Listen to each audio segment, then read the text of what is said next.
দিল্লি নয়, দিল্লি নয়, খালেদা জিয়া বাংলাদেশ, পিতা যেতে দিব না, হাদি ভাইয়ের রক্ত, খুনি কেন বাহিরে, হাদি ভাই কবরে। তো ভিডিও তো ভালো করে লক্ষ্য করে দেখছেন। তো স্বেচ্ছাসেবক দলের মুসাব্বির ভাইকে গতকালকে রাতে প্রকাশ্যে গুলি করে হত্যা করা হয়েছে।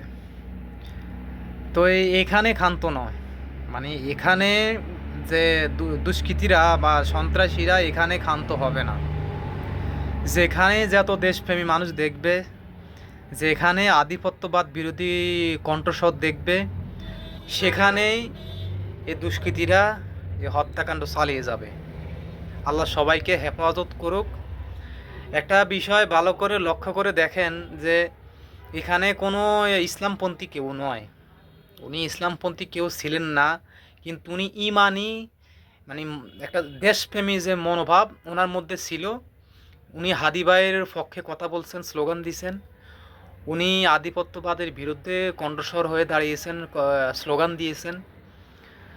তো এই দেশপ্রেমী মানুষগুলো যদি এভাবে একটা একটা করে দুনিয়া ছেড়ে চলে যায়, তখন এই ইন্টারিম সরকার, এই ইউনূস সরকারের যে সরকার, এই সরকারে কোনো ব্যবস্থা নিতেছে না। আজকে হাদি ভাই আজকে 25 দিন হয়েছে মারা গেছেন, মাইরা ফেলা হয়েছে, হাদি ভাইকে মাইরা ফেলানো হয়েছে। এই বিচার এখনও আমরা দেখি নাই। এখন একে একে আমাদের এই দেশপ্রেমী মানুষগুলা যখন আমাদের দেশ থেকে বিদায় করে দেওয়া হইতেছে এই সন্ত্রাসীরা, তখন একটা জিনিস বলে রাখতেছি, সেটা হইলো যে এই দেশে কোনো বামপন্থী ওরা লক্ষ্য করে না। ওরা লক্ষ্য করতেছে যে দেশের পক্ষে কথা বলে, যে এই দেশের পক্ষে কথা বলে, যে আধিপত্যের বিরুদ্ধে কথা বলে, তাকে তারা টার্গেট করতেছে।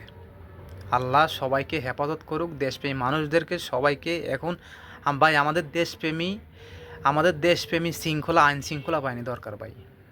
আমরা তো ওই এত বছর দেখছি সবাই তেলবাজি দিয়ে যদি ব্যস্ত হয়ে থাকেন, তেল তেল মারে যদি দেশকে আপনারা 15, 16, 20 বছর ধরে খাইছেন ভাই, আর খাইন না। এই দেশটাকে একটু বাঁচান, এবার দেশটাকে এবার বাঁচান, দেশে মানুষকে এবার রক্ষা করেন, সিকিউরিটি দেন।